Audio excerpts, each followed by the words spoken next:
Hello friends, welcome to my channel study of life. तो आज हम लोग क्विक रिवीजन करेंगे पिट्यूटरी ग्लैंड से निकलने वाले हॉर्मोन्स का। एक्चुअली पिट्यूटरी ग्लैंड से इतने हार्मोन निकलते हैं कि जनरली ये बहुत कंफ्यूजिंग हो जाता है, लेकिन इस कंफ्यूजन को हम दूर करेंगे और एक क्विक रिवीजन करेंगे। और इसका डिटेल टॉपिक कभी हम बाद में लेक्चर में कवर करेंगे, जब हम लोग एंडोक्राइन सिस्टम पढ़ेंगे तब। तो आइए क्विक रिवीजन स्टार्ट करते हैं। तो आइए देखते हैं कि पिट्यूटरी का स्ट्रक्चर कैसा होता है।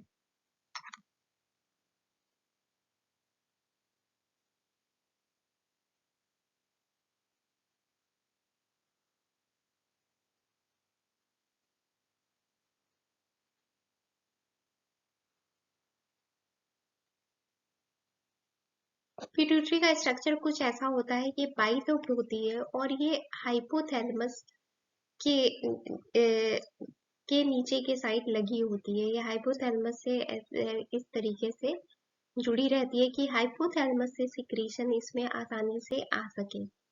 अब आप देखते हैं कि ये लोब्स कौन कौन से हैं। तो इस लोब को कहते हैं एंटीरियर और इसके कहते हैं पोस्टीरियर।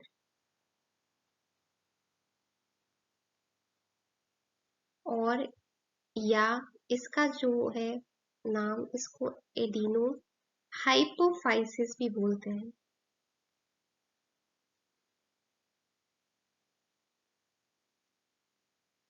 और इसको न्यूरो हाइपोफाइसिस भी बोलते हैं।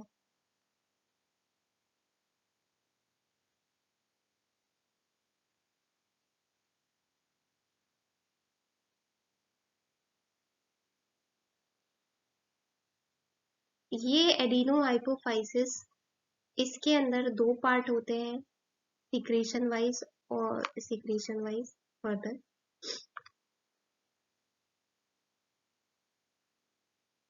और न्यूरो हाइपोफाइसिस के अंदर एक पार्ट होता है, इस एक पार्ट को बोलते हैं पारस डिस्टालिस। नाम आप लोगों को जो पहली बार देख रहे हैं उन्हें थोड़ा टफ लग रहा होगा, लेकिन जो पढ़ चुके हैं, सिर्फ रिवीजन के पॉइंट ऑफ व्यू से देख रहे हैं, तो उन्हें ऑब्वियसली टफ नहीं लगेगा। तो जो लोग पहली बार देख रहे हैं उनके लिए मेरी यही ट्रिक है कि जितना आप डायग्राम बना के प्रैक्टिस करेंगे और जितनी बार पढ़ेंगे उतनी बार आपको धीरे धीरे ये सब आसान लगने लगेगा। इस छोटे से पार्ट को कहते हैं पार्स इंटरमीडिया।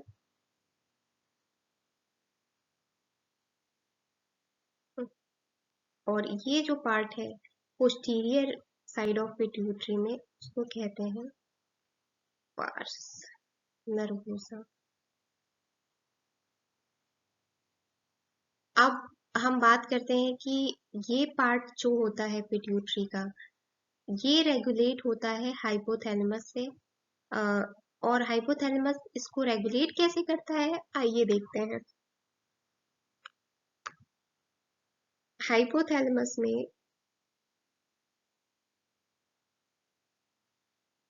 कुछ ऐसे न्यूक्लियस होते हैं। न्यूक्लियस आपको पता है सेंट्रल नर्वस सिस्टम में जो ग्रुप ऑफ एक्सॉन्स को न्यूक्लियस बोलते हैं। मतलब कई एक्सॉन्स, कई न्यूरॉन्स के जो होंगे एक्सॉन वहां पे एग्रीगेटेड होंगे। तो हाइपोथैलेमस में कुछ न्यूक्लियस ऐसे होते हैं जिनका सिक्रीशन, जिससे आप सिक्रीशन दूसरे कलर से बनाते हैं, जिनसे न्यूरो हार्मोन सिक्रीट होते हैं। ये न्यूरो सिक्रीटरी न्यूरॉन्स होते हैं। और यहाँ पे एक चीज और, कि ये न्यूरो हार्मोन्स है, न्यूरो ट्रांसमीटर नहीं। न्यूरो हार्मोन्स इसलिए हैं क्योंकि ये ब्लड वेसल में अब जाएंगे, और न्यूरो ट्रांसमीटर जो होते हैं वो सिनेप्स में जाते हैं। ये डिफरेंस है। तो ये जो न्यूरो हार्मोन सिक्रीट होते हैं इन न्यूक्लियस से, वो हार्मोन क्या है वो हम अभी बाद में बात करेंगे।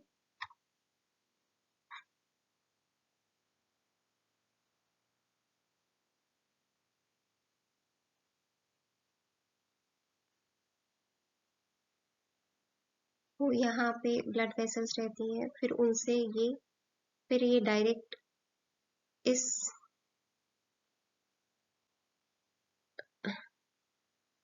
हाइपोफाइसियल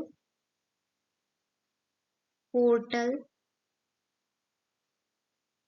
वेसल से होते हुए इस जो कनेक्टिंग वेसल है उसको हाइपोफाइसियल पोर्टल वेसल बोलते हैं, क्योंकि एक वेसल से ब्लड कोई सिक्रीशन अगर दूसरे में जा रहा है, हार्ट में नहीं जा रहा है, तो उसको उस सिस्टम को पोर्टल सिस्टम कहते हैं, ये आपको पता होगा। तो यहाँ पे फिर ये सिक्रीशंस जो है अ,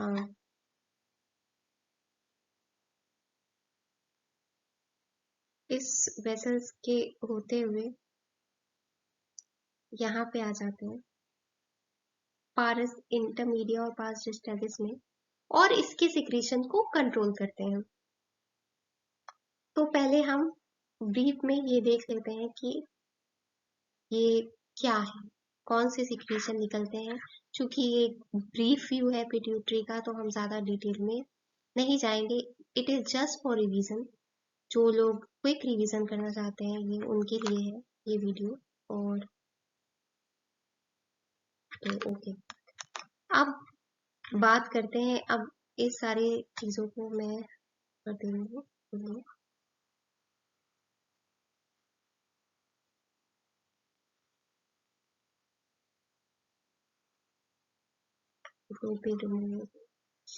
चलो फिर से हम लोग ड्रॉ कर देंगे।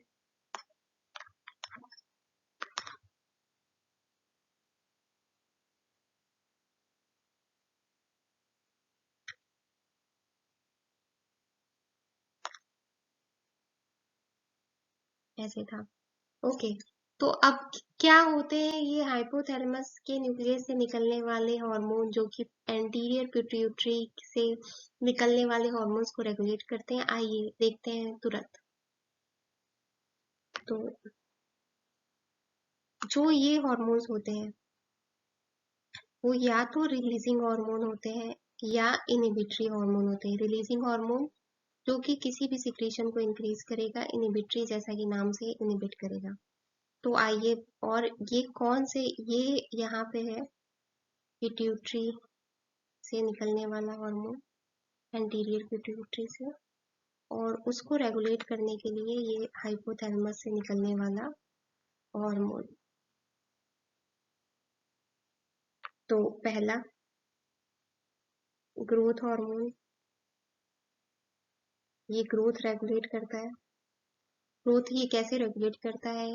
ये प्रोटीन सिंथेसिस को बढ़ाता है और ग्लूकोनियोजेनेसिस को बढ़ाता है, क्योंकि जो सेल्स डिवाइड हो रही है उन्हें ग्लूकोज चाहिए।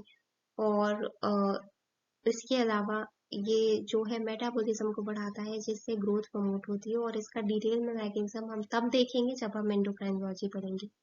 तो इसको पिट्यूटरी से के इस हार्मोन को एंटीरियर पिट्यूटरी के पार्स, ये निकल रहे हैं पार्स डिस्टेलिस से। अभी जो हॉर्मोन्स है सारे कौन रेगुलेट करता है? ग्रोथ हार्मोन, रिलीजिंग हार्मोन और ग्रोथ हार्मोन, इनहिबिटरी हार्मोन। अब दूसरा जो है प्रोलैक्टिन,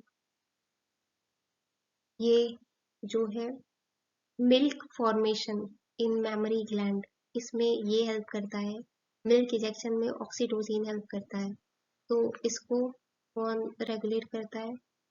प्रोलैक्टिन इनहिबिटरी हार्मोन और प्रोलैक्टिन रिलीजिंग हार्मोन। जैसा कि मैंने शुरू में बताया, रिलीजिंग जो है सिक्रीशन बढ़ाएगा और इनहिबिटरी इनहिबिट करेगा। और तीसरा है गोनेडोट्रोपिन। गोनेडोट्रोपिन जो कि गोनेट्स के फंक्शन, टेस्टिस और ओवरी के फंक्शन को रेगुलेट करते हैं। कैसे, बाद में पढ़ेंगे। LHFSH, तो इसके लिए बस एक हार्मोन निकलता है, GnRH, रिलीजिंग हार्मोन। LHFSH चूंकि फर्दर जाके दूसरे हार्मोन्स लाइक ओवरी में ये E2, P4 और टेस्टिस में ये जो है टेस्टोस्टेरोन की सिंथेसिस को कराते हैं, तो जो हार्मोन फर्दर जाके दूसरे हार्मोन की सिंथेसिस कराते हैं, उनके लिए हाइपोथैलेमस से सिर्फ रिलीजिंग हार्मोन निकलेगा। चौथा जो है वो है TSH, इसके लिए निकल, अब इसको आई थिंक अगर हम लोग रिमूव कर दे तो आप वीडियो पॉज करके अगर चाहें तो उसे नोट कर सकते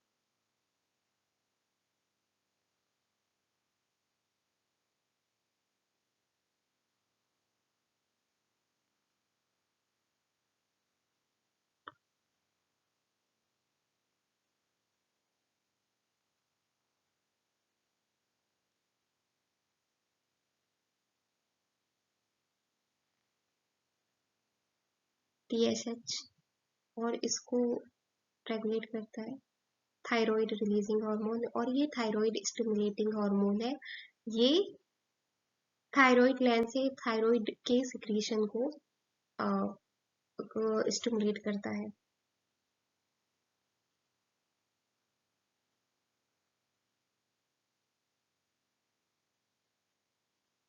ये है एड्रीनोकोर्टिकोट्रोपिन हार्मोन, और इसको कॉर्टिकोट्रोपिन रिलीजिंग हार्मोन ये कंट्रोल करता है। और ये जो है एड्रीनल ग्लैंड के सिक्रीशन को रेगुलेट करता है, जैसा कि नाम से है थायराइड स्टिमुलेटिंग हार्मोन थायराइड के। तो ये 5 हो गए हैं जो पार्स डिस्टलिस से निकलते हैं, और उनके करस्पॉन्डिंग जो हार्मोन यहाँ से निकल के आते हैं और इनके सिक्रेशन को रेगुलेट करते हैं, वो आपने देख लिया। अब एक हार्मोन जो है वो पार्स इंटरमीडिया से निकलता है, दैट इज MSH,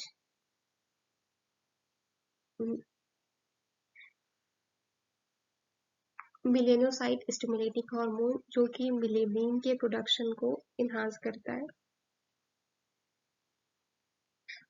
और इसको कंट्रोल करता है MRH और MIH हाइपोथैलेमस का, ये इससे रेगुलेट होता है। तो आपने देख लिया एंटीरियर पिट्यूटरी का सारा सिक्रीशन। अब हम चलते हैं पार्स नर्वोसा या पोस्टीरियर पिट्यूटरी के सिक्रीशंस की तरफ। तो पहले ये सबको रिमूव कर देते हैं ताकि समझना आसान हो।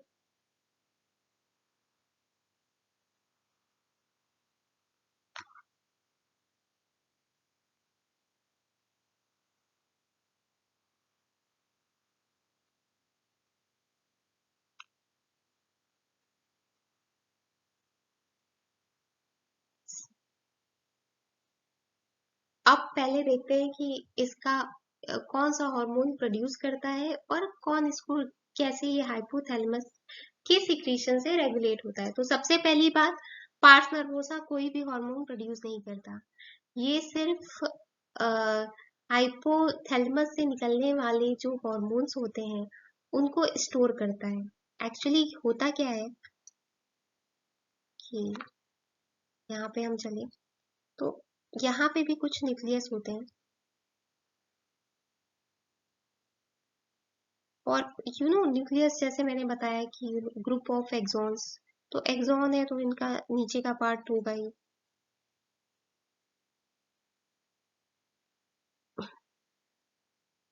और जब ये कंबाइंड होते हैं, जब ढेर सारे न्यूरॉन्स एक दूसरे के साथ जुड़ते हैं, तो उसको ये नर्व ट्रैक्ट बनाते हैं।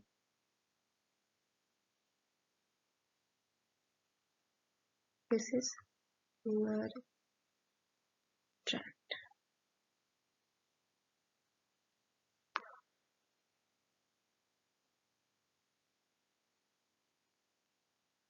तो यहाँ पे 2 टाइप के न्यूक्लियस होते हैं, दूसरे टाइप का दूसरे कलर से दिखाते हैं तो वो ज्यादा क्लियर होगा।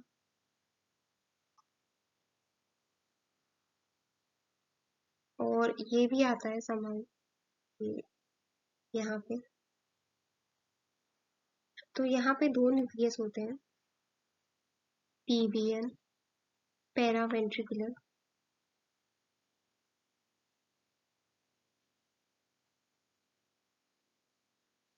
और सुप्रा ऑप्टिक न्यूक्लियस।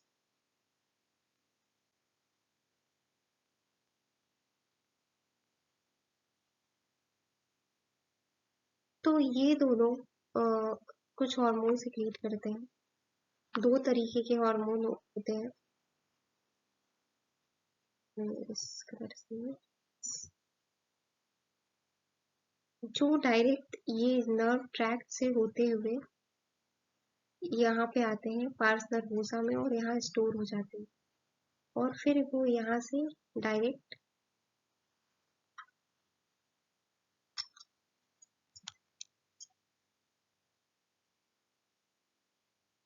ये ब्लड वेसल है और वो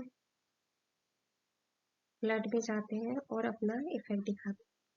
तो क्या हमने समझा कि यस पार्स नर्वोसा कोई हार्मोन प्रोड्यूस नहीं करता है, ये हाइपोथैलेमस से निकलने वाले हार्मोन को स्टोर करता है। वो हार्मोन दो टाइप के न्यूक्लियस होते हैं, पेरावेंट्रिकुलर न्यूक्लियस और सुप्रा ऑप्टिक न्यूक्लियस। उसके उनसे सिक्रीट होते हैं, वो न्यूरो सिक्रीटरी सेल्स होती हैं, ये न्यूरो हार्मोन उनसे सिक्रीट होते हैं। और जो नर्व ट्रैक्ट इन दोनों न्यूक्लियस से बना होता है उनके थ्रू ये हार्मोन ट्रैवल करके आते हैं पार्स नर्वोसा में, ना कि किसी पोर्टल सिस्टम के थ्रू आते हैं जैसा कि हमने एंटीरियर में देखा। ये इस नर्व ट्रैक्ट के थ्रू आते हैं, यहाँ स्टोर होते हैं और जरूरत पड़ने पे यहाँ से ब्लड में चले जाते हैं और उसके बाद रेस्पेक्टिव ऑर्गन में जाके वो अपना इफेक्ट दिखाते हैं। तो ये तो बात हो गई कि हार्मोन आते कहाँ से, सिंथेसिस कहाँ से होती है, अब होते कौन से हैं। तो यस, पहला हार्मोन है ऑक्सीटोसिन। इसका मेन काम है injection of milk.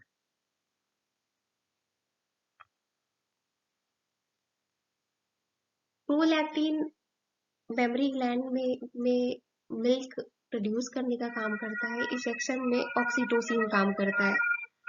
Sorry for the sound in background. और दूसरा ये यूटेराइन कॉन्स्ट्रक्शन का भी काम करता है,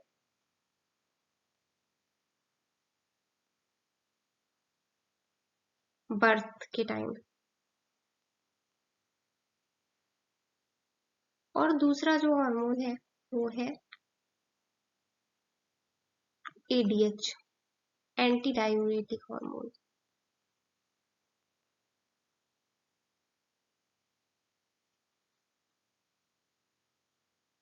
ये हार्मोन इस इसको एंटी डायूरेटिक, जैसा कि नाम से इसका फंक्शन है कि ये ज्यादा यूरिनेशन होने से बचाता है। पानी ये किडनी में जाके एक्ट करता है और उसकी अ, जो है हेल्डिस जो लूप होती है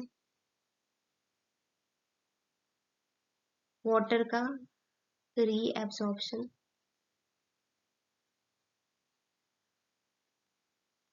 इंक्रीज इंक्रीज करता है।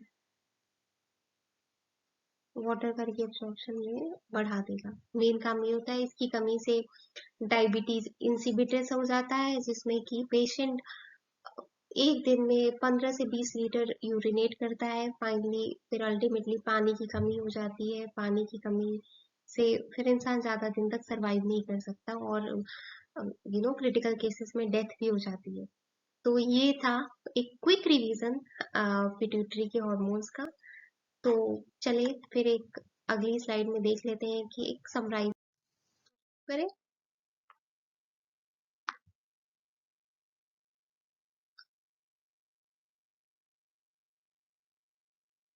यहाँ पे मैं शॉर्ट फॉर्म में अगर लिखूंगी तो आप समझ जाएंगे, मैं बोलूंगी। पिट्यूटरी के दो पार्ट हो गए।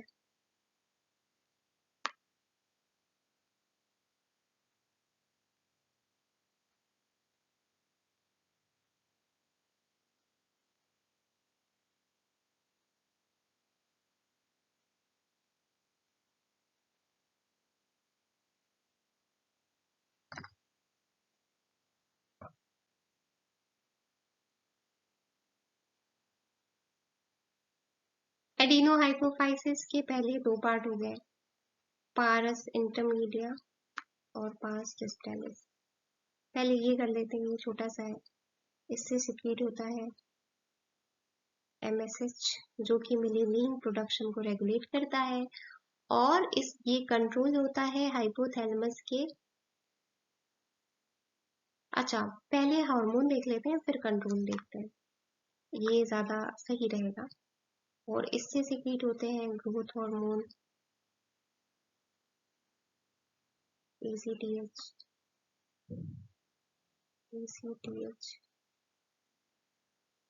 TSH,